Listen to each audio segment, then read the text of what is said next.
regardless of what is happening, God is going to fulfill your joy.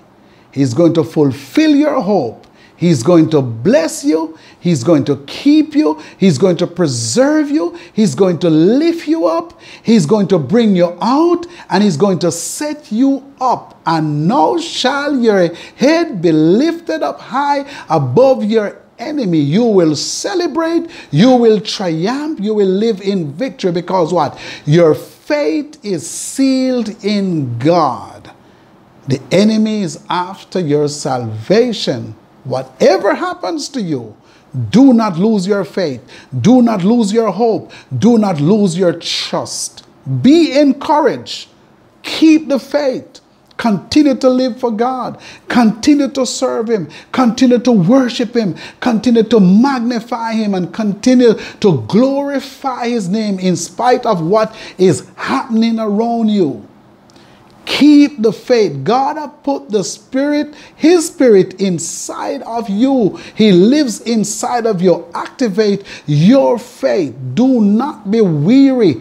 Do not pad yourself with negativity. Think God, I will worship him. What Job did, whatever was happening was negative and was bad.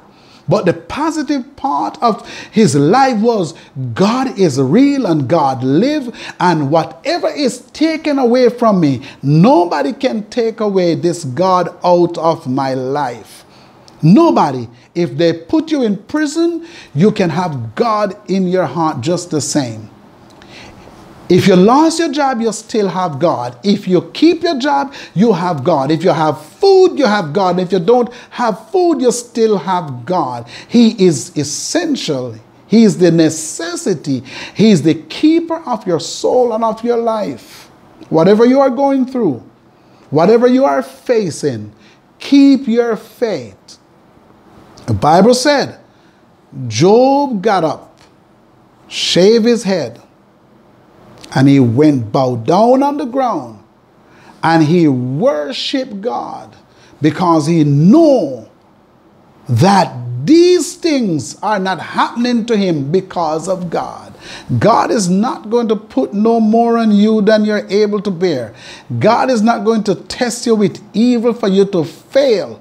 God is not going to put destruction in your path or in your way for you to give up. God is not going to do that.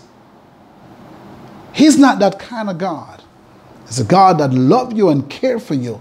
He put a bulwark around Job to protect him from the hands of the enemy. He'll put a bulwark around you to protect you from the hands of the enemy. He will keep it. The Bible said, he that keepeth Israel shall neither slumber nor sleep. He knows what is happening to you. He knows what is going on in this world. He will protect you, and he will guide you, and he is there for you. He lives inside of you.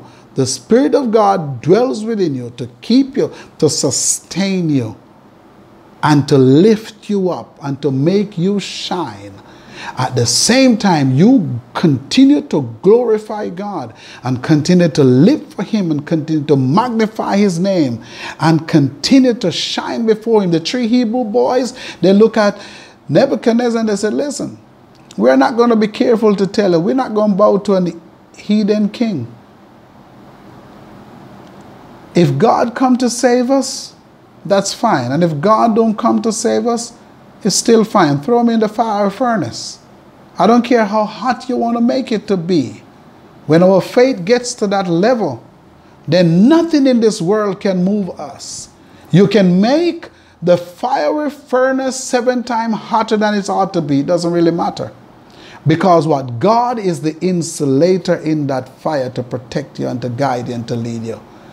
Continue to walk before him. Continue to keep your faith and your trust. You will come out of this as pure gold. God bless you in Jesus' name.